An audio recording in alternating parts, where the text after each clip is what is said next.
What's up, homies? So we did Leatherneck, Mini Leatherneck last time. Overall, pretty pleased with construction. I think the fit, finish, construction, design, that's all super nice. The edge was pretty shit.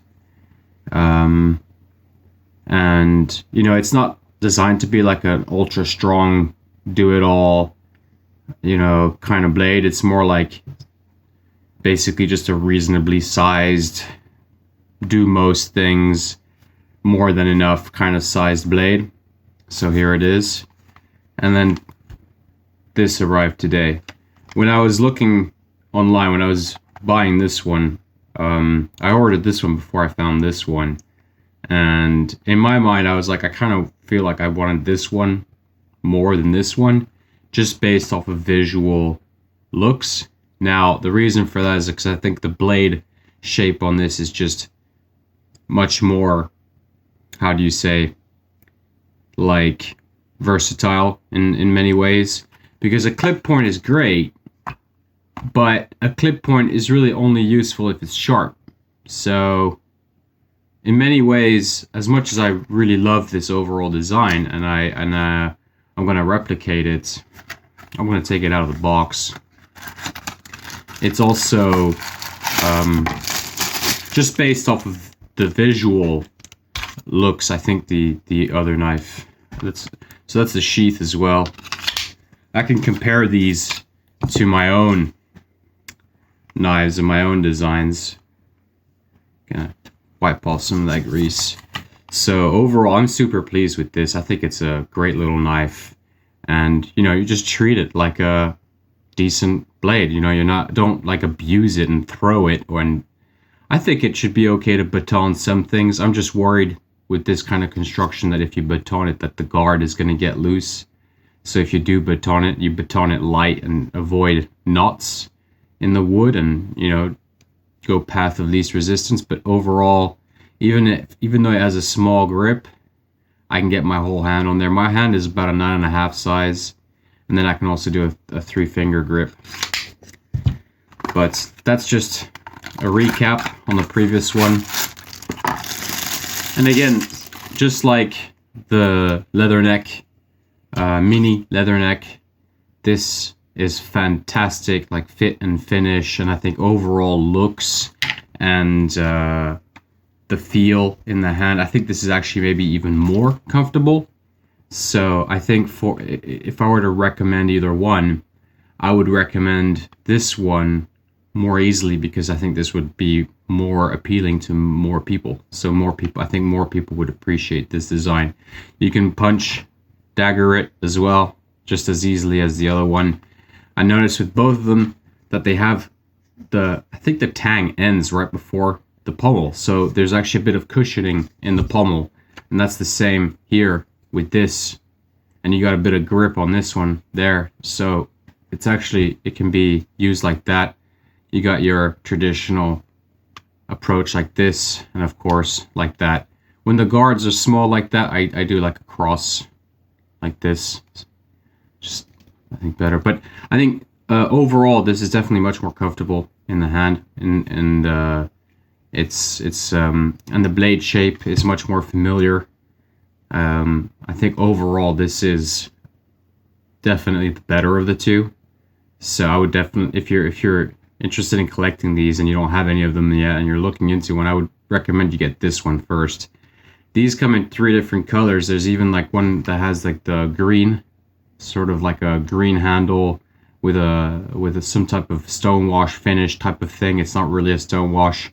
And then there's a full black one, and I want to get all those because I think they look really, really cool. The edge is okay. I think out of the box it's actually a bit sharper than the Leatherneck, but it's not like, to me it's not impressive. You see, like, that's what I mean. Like, both of these out of the box were not like cutting paper. I don't know what it is. I think there's like a burr that they don't remove, but you can even see, like, I can run my finger on both of these edges straight out of the box.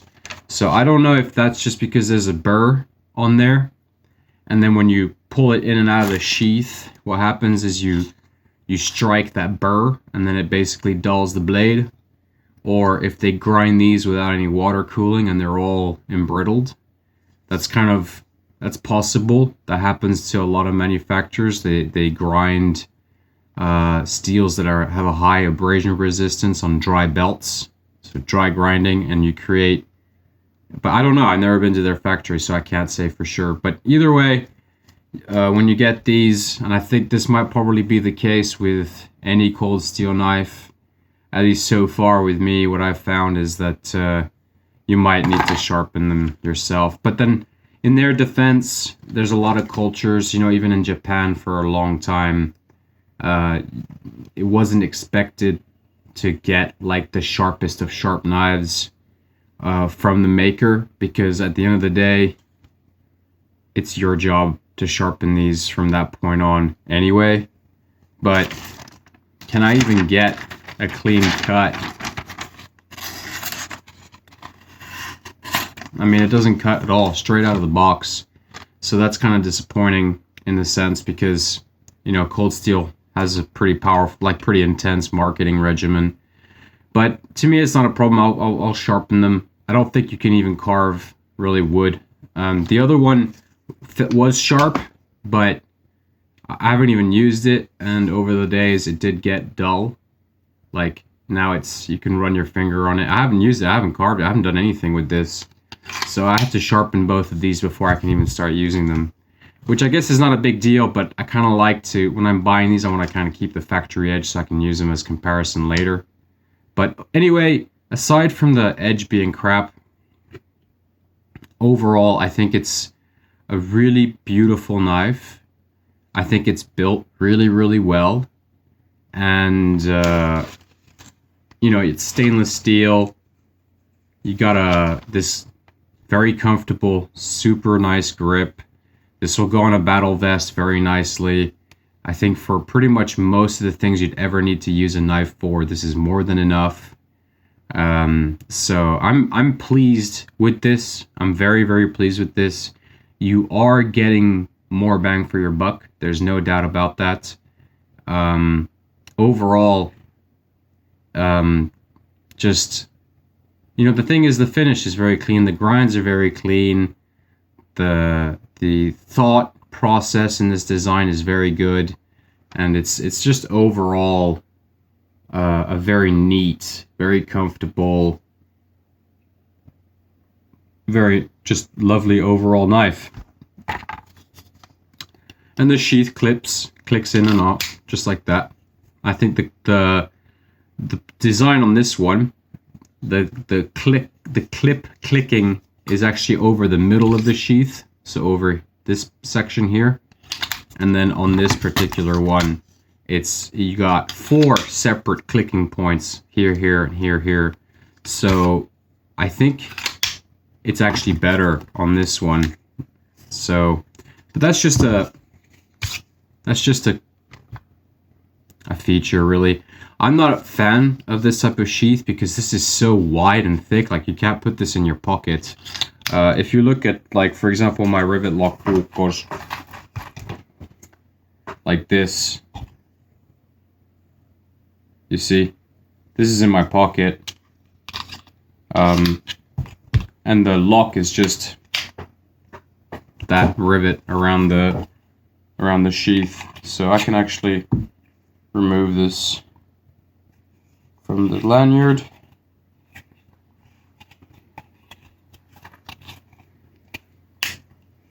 Oh, where is it now? There.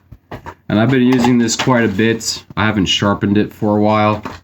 But this is a basic, belt edge. I don't understand how... I don't want to cut too much into this one because there's actually some important notes. I mean, there shouldn't be any difference between what I've done on this edge and what they've done on those edges. But this has been used extensively, and, you could almost run your edge on there. It's pretty sharp, and I've already shaved I don't have a lot of hair. Yeah, it shaves hair like very, very easily. So it's full of hairs there.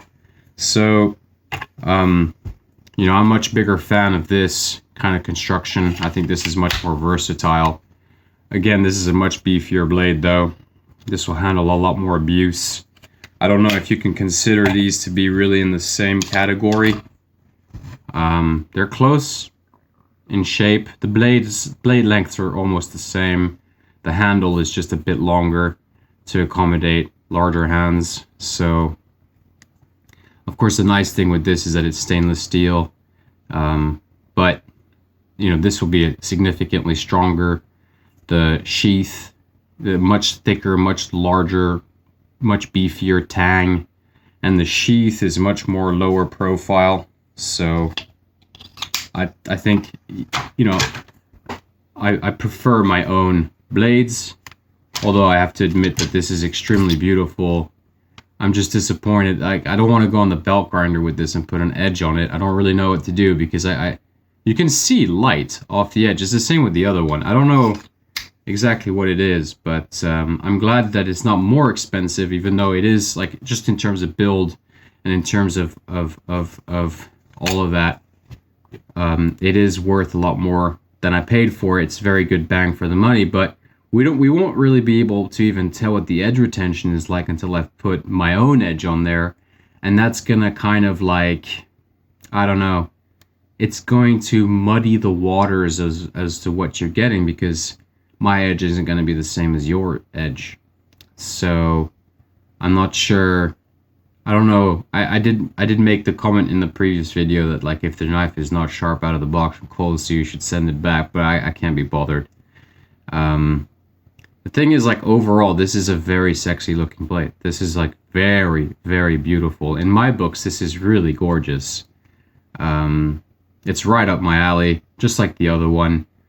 I'm gonna try and do something similar to this. It's actually quite light too. I think it might be even feel lighter than the Leatherneck. But yeah, that's the Kyoto 2. Very beautiful blade.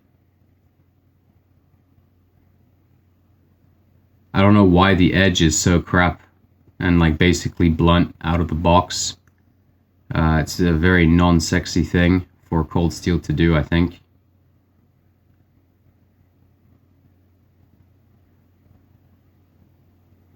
So I just like how everything just lines up, and I just think the whole design on this one is just really, really well executed. It's just a shame that it's not, like, actually sharp out of the box. Because imagine you're heading off to, like, some kind of military training, you've just been called, and, oh, this blade just arrived today. Oh, you grab it, you take it with you, you go to the military base, the next day you're off in the field, you're all happy, you've been staring at it all night trying to fall asleep, it's on your battle vest, and then you pull it out and it doesn't cut anything. So I think there should be, there you see it. You see that? I think they have a burr. There's a burr on the edge that you need to remove yourself before you play around with it, because otherwise you're gonna damage the edge. But you can see that the light is actually shining off. I mean, I would like to rate this 5 out of 5 just based off of feel, but, like, and I think bang for buck and just beauty overall, like how gorgeous this knife is. If I were to improve this, I would put a rivet lock on there, and I would put an edge on there, because, like, this is kind of ridiculous, I think, this type of sheath, where the mouth of the sheath is just, like, bigger than the knife.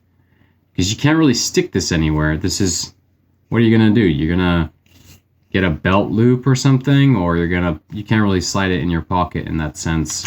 But the nice thing is you can use your thumb to push it off, and that is, like, a really neat, good lock. It's quite strong. So yeah, that's the Kyoto 2. I'm a bit about the edges on these knives. I mean, like it's shining light. There's no edge on there. Straight out of the box. I got a strop here. Doesn't have any compound on it yet. Just basic leather strop. And I'm gonna strop it, because maybe that's all you need to do. It's just I didn't want to do this. I just wanted to like use it straight out of the box. I don't know. I didn't watch any videos on this. Oh, whoa. Okay, so now it's back to life a little bit.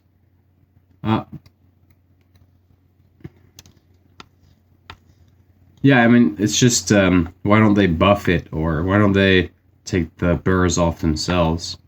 So the stropping has brought some life back into the edge. I'm gonna wipe the gunk off. Let's try again. On the papier.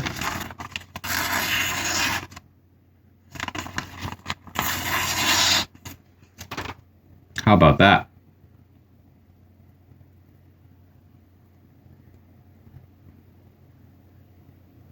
It shaves some hair. That's something you... Okay, so that's what you're gonna have to deal with. You're gonna have to strop it. You're gonna have to use a ceramic rod. You're gonna have to do something with these knives. I'm guessing it's the same with all cold steel knives. I can't imagine. It's probably the same couple guys sharpening all the knives, and they've got to do thousands of knives a day. So they're just pushing these on the machines. I don't know. I don't want to claim anything or say anything on their behalf, but before you use your knife, your fresh cold steel, I think I strongly recommend that you strop it, because otherwise you're going to damage that edge and you're going to be forced to sharpen. I can hear burrs popping off. I can hear burrs being pulled by the leather as I'm doing this. I heard it again. There's a lot of burrs actually. You hear that crunching sound?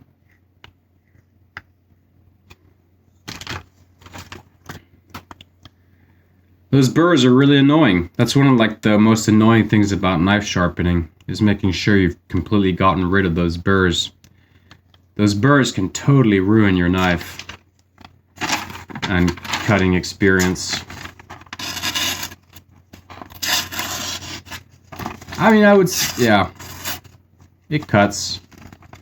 And it pops some hairs. See, that's actually kind of sharp.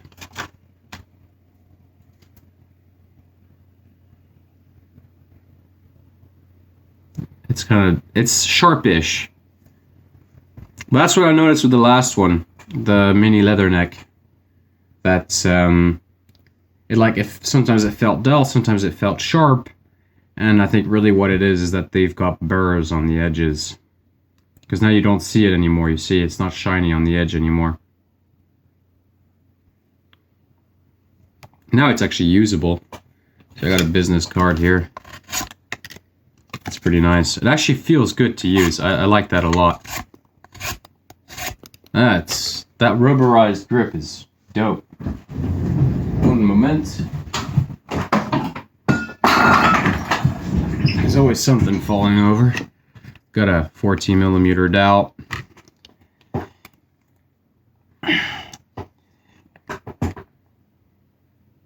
I don't know. It carves pretty good. That's decent. I would say, the thing is, my scalpel, right, with the Scandi grind,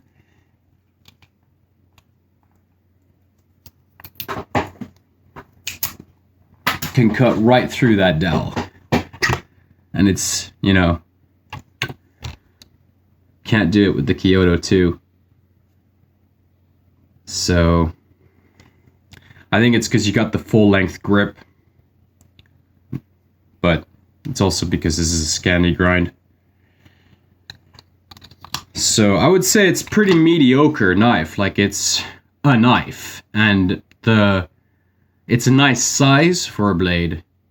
But in terms of performance, it's pretty average. In terms of performance, it's pretty average. It's beautiful knife.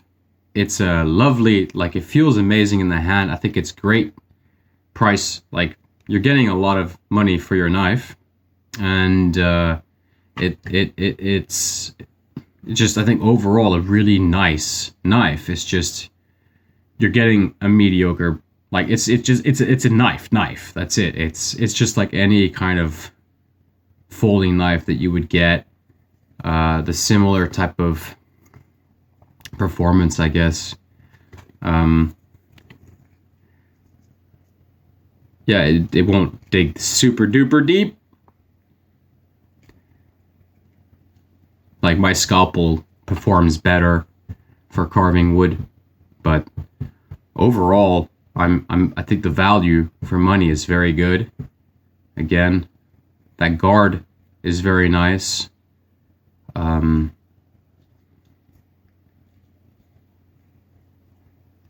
Definitely, like, I love it. I really do love this knife. It's just, you're gonna have to consider, you better have some sharpening stones of your own and some of your own sharpening systems, if you really want to get serious with these knives. My knives straight out of the box are much sharper, and they don't have burrs. I think this one is not as nice or as good as this one. So if you're gonna get one of these, I would recommend the Kyoto 2. And then I recommend you have a strop and some sharpening stones if you want to get maximum performance out of this. Because steel is steel, you know. This is gonna hold an edge, and it's gonna, you can make a good edge on there if you got the right tools. And once you do that, it's gonna be a very good performing knife. So you can rest your thumb on top without the guard getting in the way.